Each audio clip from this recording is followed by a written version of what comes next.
Over the past week, there's been a lot of talk about leveling and league start. What build should you play? How fast will you get to maps? Or how fast will you get out of Act 1?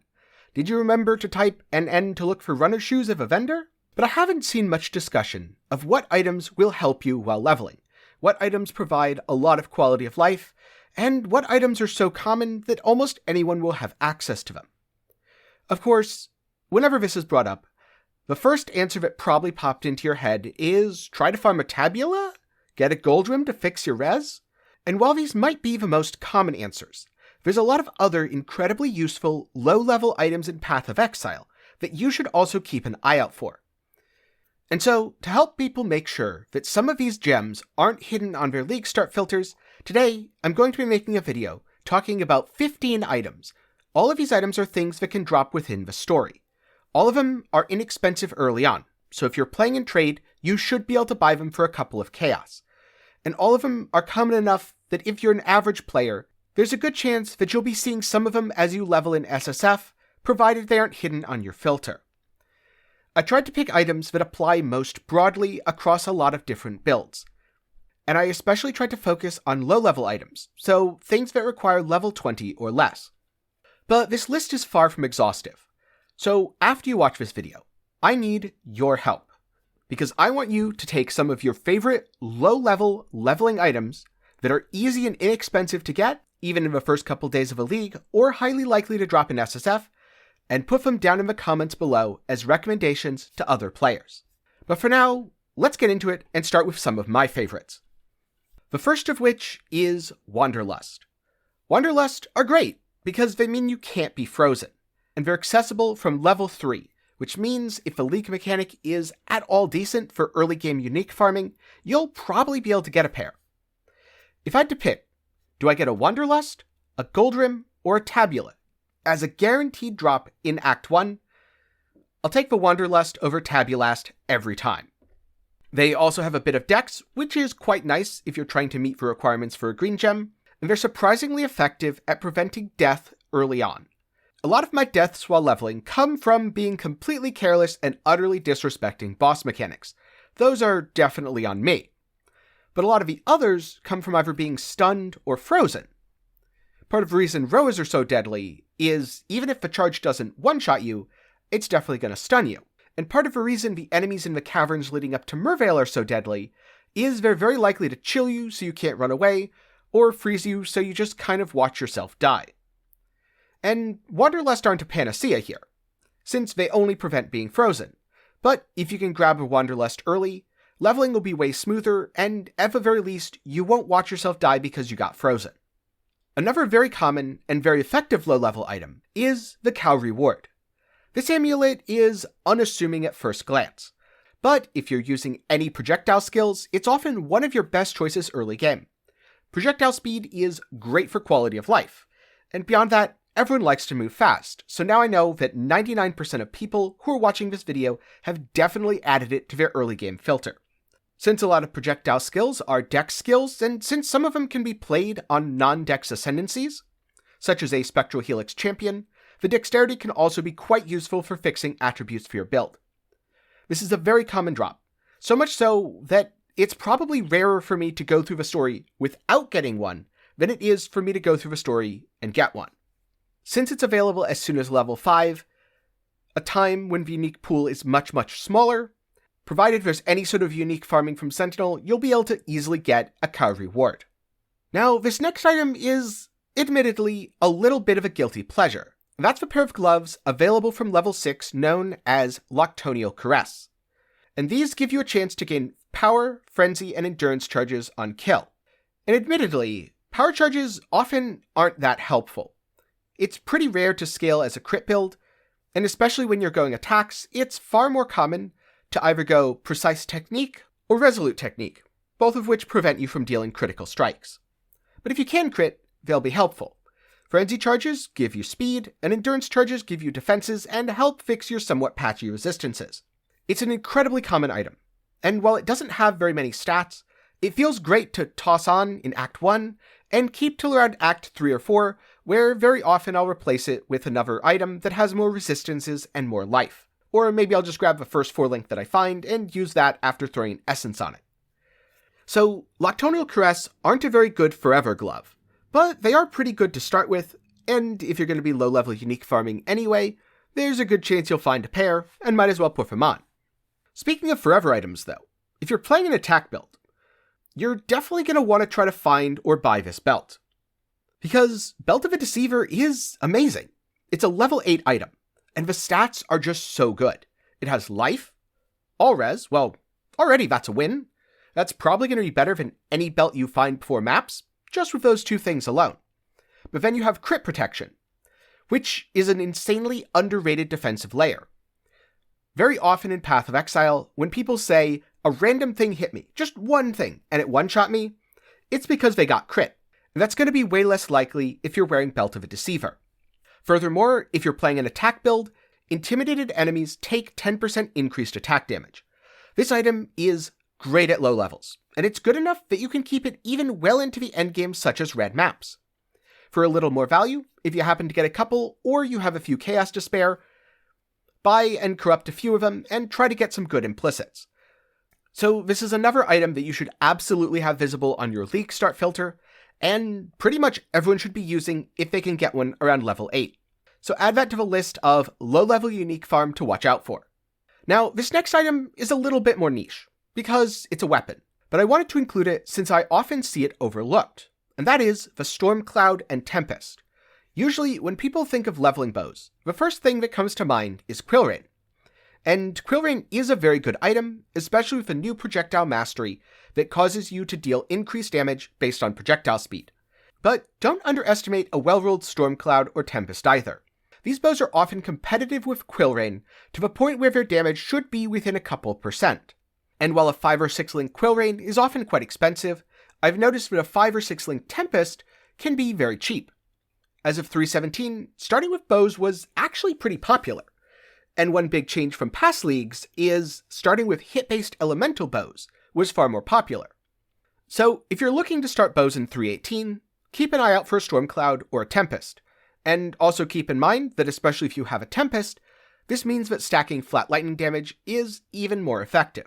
Next up, we have the sole chest on the list, Ashrend. I know that I said I wouldn't really be talking about chess pieces since you often want to pick up your chess piece based on links.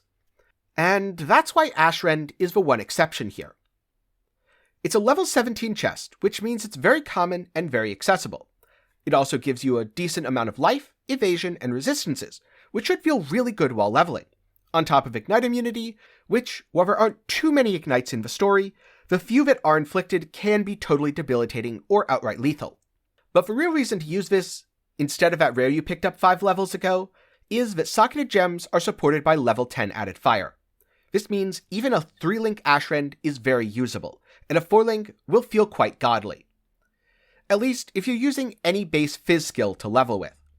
This is especially great if you're playing something like Purifying Flame, a non-brutality attack skill, or even something like Absolution Necromancer. Although, if you're playing a build like Absolution, do keep in mind that the dexterity requirement might be a little steep, and watch for a Dex Amulet to go with it. But so far, even though all the items I've talked about are very common, there is a chance you won't get them. What about an incredibly useful, low-level item that everyone will get? That's where Conqueror's Efficiency comes in. Conqueror's Efficiency is something that everyone can get, because it's a quest reward from the Wings of Vestiri in Act 8. If you pick one up and don't use it for yourself, be sure to vol it. The 4% reservation efficiency can often help mana feel better, or if you're feeling greedy, let you fit in another aura. But worst case, it's free money, since people will often buy a clean one for a couple of chaos to corrupt themselves, but they're going to buy a corrupted one for as much as an exalt, at least if you hit something good like Corrupted Blood or Mana Reservation Efficiency. So before you get to maps, spend a couple minutes grabbing Wings of Vestiri, because you'll get a really solid gem that you can use right away. And even if you're not using it for yourself, then I guess there is such a thing as free money, as it really doesn't take all that long to complete the quest, which is in a location that's already on your way going through Act 8. Now, I have several more uniques to talk about, which you can use to boost your League Start. But before I get into those, if you found this video helpful, or added any uniques to your League Start filter as a result, then be sure to leave a like and share it with a friend, as I've heard, according to made-up statistics, everyone who does both of these things has a 1000% increased chance to drop a mirror in 318. Or, for more Path of Exile content, be sure to sub to the channel and ring the bell to be notified whenever I upload. If you feel like notifications on YouTube are sketchy, you can feel free to hop into my Discord instead, as I push all notifications there as well. On the other hand, if you play other games aside of Path of Exile, something that I know might seem like a foreign concept right now, then be sure to check out my second channel, 10 Gaming Thoughts, where I post reviews for a wide variety of games, some tips and tricks on how to play them, and talk about gaming and game monetization as a whole. But for now, let's get back to talking items. A lot of the things I've talked about so far will add a lot of quality of life and feel really good to play, but that's not really what exiles care about. Exiles care about damage. So what can offer a massive amount of damage from a very low level? Mantra of Flames. It's a very common jewel, and it gives you flat damage per buff on you. Things like auras are buffs on you. Or, if we're getting a little bit spicy, maybe you're a Deadeye, and you have Tailwind. Since you have Tailwind, you have Windward. Windward is a buff on you. Or maybe you're a melee enjoyer. Actually, if you think you might be a melee enjoyer, be sure to pinch yourself to make sure you're actually real, because I'm not sure melee enjoyers still exist. But if you do pinch yourself and don't poof out of reality, then remember that Fortify is 20 different buffs on you. At high levels, these numbers aren't that impressive. They're still good for a jewel, but not game-breaking. On the other hand, at low levels, this will be a massive amount of damage for either spells or attacks, even if the jewel isn't perfectly rolled. So if you happen to come across a Mantra of Flames, it'll be a great choice for your League starter. Now, I have a controversial question. Don't tell Octavian about this one, we'll just keep it between us. But do you like blue life builds? If so, your starter belt should absolutely be Bated Breath. It's a cheap, low level, and incredibly common unique item, to the point where while I'm leveling through the story, I'll very often see at least one, if not multiples. At low levels, 20% increased maximum energy shield is a lot of ES. Especially if you're not playing a pure blue life build, but instead you're playing something like an Inquisitor, which will have a mix of life and ES, and probably very few ES nodes on the tree. So if you're planning to start Cold Dot and go CI, or you're playing a Trickster or Inquisitor or some other hybrid build, be sure to grab this item as early as you can. It doesn't have any resistances on it, but it'll give as much ES as a solid crystal belt, and at low levels, the increased energy shield recharge recovery rate will have a really big impact since you're very often reliant on recharge at low levels rather than leech, regen, or on hit. Now, speaking of problems that people run into while leveling, one of the most common things I hear about is mana, and there's two solutions. Either get life tap, give up a gem link and make sure you have decent life recovery, such as with Vitality, or running a Praxis. Minus mana cost of skills is especially helpful at low levels because a low level gem will often cost less mana, and less links also lowers the cost, meaning it'll have a far bigger impact than on your 100 mana cost Forbidden Rite in the endgame. Praxis is a great leveling ring, and very often it's not that valuable because you don't really want it in the endgame. So it shouldn't be too hard to buy one of these even if you don't find one for yourself as a drop. In fact, I find people often overlook Praxis and instead target Thief's Torment. The mana on hit will solve your mana problems, but Thief's Torment locks you out of your other ring slot, it has a higher level requirement, and the mana on hit only works with attacks. Praxis will work for both spells and attacks. And it even gives you damage taken recouped as mana, which means if you're a bit of a potato player and you tend to get hit, don't see that as a bad thing, it's just another creative way to fix your mana problems.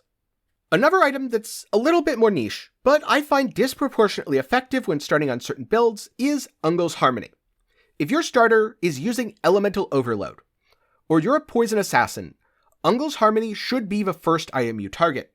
It's going to make your crits far more reliable, and you get to ignore the downside of your crits not dealing increased damage. Since Crit Multi doesn't by default apply to poison anyway, and it doesn't apply at all to Elemental Overload. That's the cost of using the Keystone. So for any build where you care how often you crit, but you don't really care how hard the crit hits for, you should absolutely go out of your way to grab an Ungol's Harmony. When it comes to Elemental Overload and PoB, don't be alarmed if PoB doesn't reflect an increase in your damage based on the consistency of EO. PoB just kind of assumes EO is up all the time. If you've ever played an EO Ignite build in the early game though, you'll know that it's a night and day difference to either have Uncle's Harmony or not. Next up, an item that I expect is going to be very popular, even if it's not the greatest. That's Mark of Submission. It's not the greatest because it's a ring with no stats, but it will apply the socketed curse on hit. So if you're playing an occultist who uses Profane Bloom, and you want to feel like you're in the endgame as soon as possible, it's well worth giving up the ring slot. On the other hand, if you're a forgetful exile or just feeling lazy, and casting a curse is another button, that's like hard, man, then you should probably grab this as a stopgap until you pick up a proper curse on hit ring, since it's better to have a curse that's applied slightly suboptimally than a curse that you never actually apply.